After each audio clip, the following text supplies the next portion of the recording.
جب آپ نے خوبصورتی کی اتنی خوبصورت تعریف کی ہے اور لاجیکلی کی ہے کہ ہم جو تعریف کر دیتے ہیں کہ خوبصورتی بس نہیں واقعی اچھا لگ رہا ہے یا وہ اچھی لگ رہی ہے، لیکن آپ نے بہت اچھے طریقے سے بیوٹی کو ڈیفائن کیا ہے۔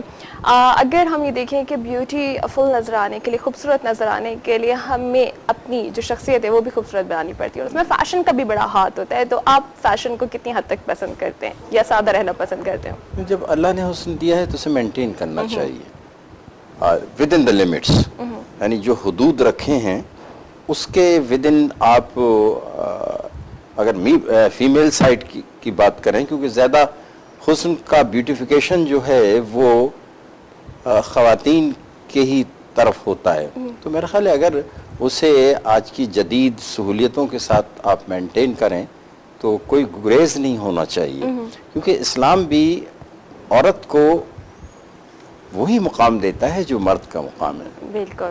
ازواج مطہرات کی زندگی کو اگر آپ دیکھیں، بالخصوص سے حضور کے ساتھ وہ جنگوں میں بھی ساتھ تھیں، بالکل برابری کا سلوک بھی، برابری کا حق بھی بالکل دیا ہے، یعنی ان کو اقتصادی طور پر بھی اور سماجی طور پر ان کا رائٹس جو پروٹیکٹ کیے ہیں۔ تو میرا خیال ہے کہ پھر اگر اللہ تعالیٰ نے حسن دیا ہے تو اسے بھی مینٹین کرنا چاہیے، اس کے تقدس کو بھی اور اس کے میٹیریل سائٹ کو بھی۔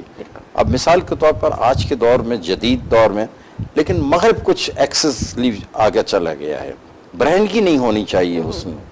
اسلام یہ چاہتا ہے، اور وہ یعنی برقعے کے کانسیپٹ کو بھی اگر آپ ڈسکس کریں تو ہدایت یہ ہے کہ ایک چادر ڈال لو یا ایک دوپٹہ ہونا چاہیے جو تمہارے یعنی تقدس کو اور تمہاری تشخیص کو ڈیفائن کر سکے کہ یہ وہ خواتین ہیں جو قابل احترام ہیں۔ ویسے تو ہر خاتون قابل احترام ہے، لیکن ایک آئیڈینٹیفائی کرنا پڑتا ہے اپنے آپ کو، ایک میسیج اگر کوئی عورت کسی ایسے معاشرے میں جہاں کے مردوں کا معاشرہ بھی ہو اور وہاں اپنے تقدس کو ریفلیکٹ کرنا چاہتی ہے تو سمبولیکلی سمبل ایسے ریفلیکٹ کرے، جیسے کہ میں نے آپ سے عرض کیا سر کے اوپر دوپٹہ یا سینے کے اوپر دوپٹہ، یہ سمبلائز کرتا ہے، اور اس سے آپ کے حسن میں اور آپ کے جمال میں جو اللہ تعالیٰ نے دیا ہے کوئی کمی نہیں آتی۔ سر آپ میوزک پسند کرتے ہیں؟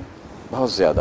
آپ کس طرح کا میوزک؟ کلاسیکل یا آج کل کا پاپ میوزک؟ کلاسیکل میوزک کے لیے تو بہت ہی دانشور ہونا چاہیے، لیکن کلاسیکل میوزک میں بھی آپ دیکھیں بڑے غلام علی کا میوزک خاص طور سے مغل اعظم کے اندر جو ہے کیا سحر انگیز ہے۔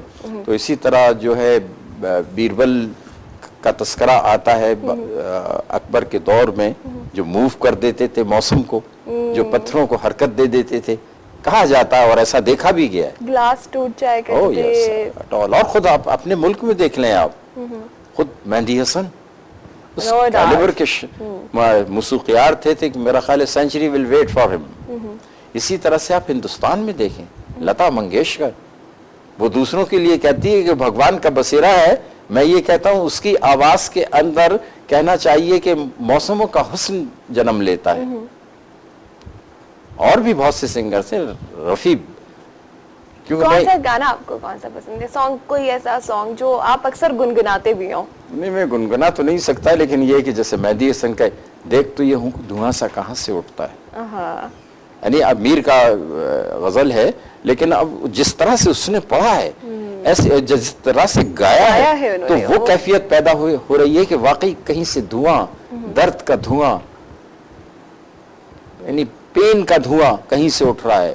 اسی طرح سے آپ فیض کے شاعری جو حالت یہ ہو گئی کہ پھر سنگر سے یہ کہہ رہے ہیں، شاعر سے یہ کہہ رہے ہیں کہ وہ مہدی حسن کا گانا سنائیے یا نور جہاں کا گانا سنائیے، جو انہوں نے گائے ہیں، ان کی غزلوں کو جو گایا ہے، مجھ سے پہلی سی محبت نہ مانگ۔ اب پوری کہانی ہے اس غزل کو اگر آپ پڑھیں کہ فیض کی زندگی کی پورا درد اس میں نظر آتا ہے۔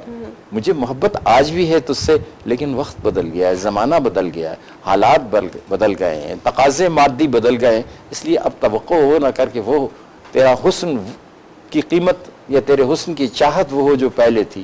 اسی طرح سے نور جہاں بڑی ممتاز مقام رکھتی ہیں، لتا منگیشکر، لتا، آشا، نور جہاں، رفیع، مہدی حسن، بے شمار شعراء ہیں۔ جب ان کے گیت آتے ہیں تو پھر یعنی کہنا چاہیے دل کی دھڑکنیں کبھی بڑھتی ہیں کبھی دھیمی ہوتی ہیں. ہو جاتی ہیں. سر ٹائم ہمارا بالکل ختم ہو رہا ہے. مجھے بتائیے کہ آپ کو محبت ہوئی کیونکہ جتنے خوبصورت طریقے سے آپ ہر چیز کو ایکسپلین کر رہے ہیں, بیوٹی کو, یہ راز جیسے میں ڈسکلوز نہیں کرنا چاہوں گا. اچھا یہ بتا سکتے ہیں وہ محبت ملی, وہ چھوڑ کے چلی گئی, یہ یک طرفہ محبت تھی؟ نہیں, مجھے محبتیں جب بھی ملی ہیں ملتی رہیں جب بھی میں نے چاہا مجھے ملتے. آج تک میری یعنی لائف میں اگر میں سرچ آؤٹ کروں تو مجھے کسی کی طرف سے محرومی نہیں, کسی نے مجھے چھوڑا نہیں. یہ ہو سکتا ہے کہ میں نے چھوڑا ہو. تو یہ والی جو اب اسٹوری آپ ہم سے چھپانا چاہ رہے ہیں تو اس کے پیچھے کچھ ایسے ہی ہو سکتا ہے؟ نہیں, ایسی بات نہیں ہے. خود میں یعنی بہت بڑی محبت تھی میری جو بیوی, مرحوم بیوی جو تھیں Shamim Mehndi Khan, she was my first love young age کے اندر, وی میریڈ.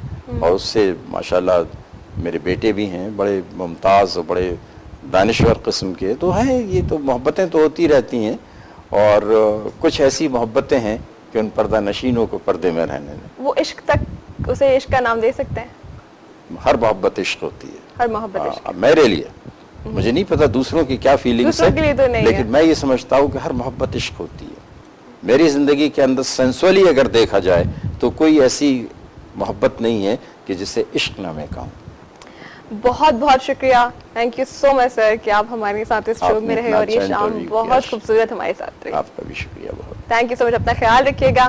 اس کے ساتھ ہی جناب ہمارے اس شو کا ٹائم ہو رہا ہے یہاں پر ختم. آپ بھی اپنا بہت زیادہ خیال رکھیے گا. ہمارے اس شو کے حوالے سے ہمیں فیڈ بیک ضرور دیجیے گا. فیس بک پر آپ پیج جوائن کر سکتے ہیں, ایوننگ لاؤنج ود انا. اس کے ساتھ ہی اپنی ہوسٹ انا کو اجازت دیجیے. اللہ حافظ.